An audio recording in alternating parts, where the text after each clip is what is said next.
ఆంధ్రప్రదేశ్లో పరిశ్రమల్ని పిలిచేటటువంటి ప్రక్రియలో భాగంగా నేను ఎప్పటి నుంచో ప్రస్తావిస్తున్నా. టెస్లా ఇక్కడికి రావడానికి సిద్ధంగా ఉంది.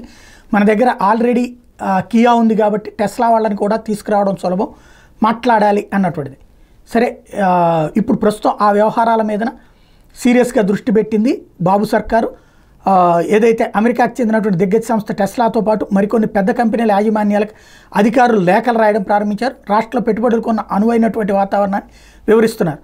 ఏపీలో భారీగా పెట్టుబడులు పెట్టేందుకు వచ్చినటువంటి కొన్ని సంస్థలు వైకాపా ప్రభుత్వ హయాంలో వివిధ కారణాలతో తమ ప్రతిపాదన ఉపసంహరించుకుని వాటిలో మరెక్కడా పెట్టుబడులు పెట్టని సంస్థలను గుర్తించి రాష్ట్రానికి రావాలంటూ వాటికి లేఖలు పంపుతున్నట్టు చెప్పుకొచ్చారు. మరొక వైపున అనకాపల్లి జిల్లా అచ్యుతాపురం సెజ్లో తొలిసారి కృత్రిమ మేధ కంపెనీ అడుగుపెట్టబోతోంది.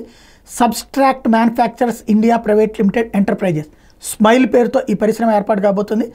ఇక్కడ ఏఐ ఉత్పత్తులను తయారు చేసి విదేశాలకు ఎగుమతి చేయబోతున్నారు.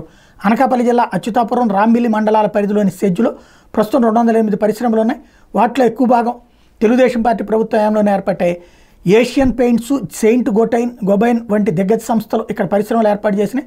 Pharma, textile, operation park, ferro, టైర్లు, రంగులు, అద్దాల పరిశ్రమలతో సెజ్ కళకళలాడుతుంది. చండీగఢ్ కేంద్రంగా నమోదైనటువంటి స్మైల్ సంస్థ 189 కోట్ల పెట్టుబడితో ఏఐ పరికరాలు తయారు చేసే కంపెనీని ఏర్పాటు చేయడానికి ముందుకొచ్చింది. 2028లోపు దశల వారీగా 5,000 మందికి ఉపాధి అవకాశాలు కల్పిస్తామని కంపెనీ ప్రతినిధులు ఏపీఐఏసీకి ఇచ్చినటువంటి డిపిఆర్లో చెప్పుకొచ్చారు.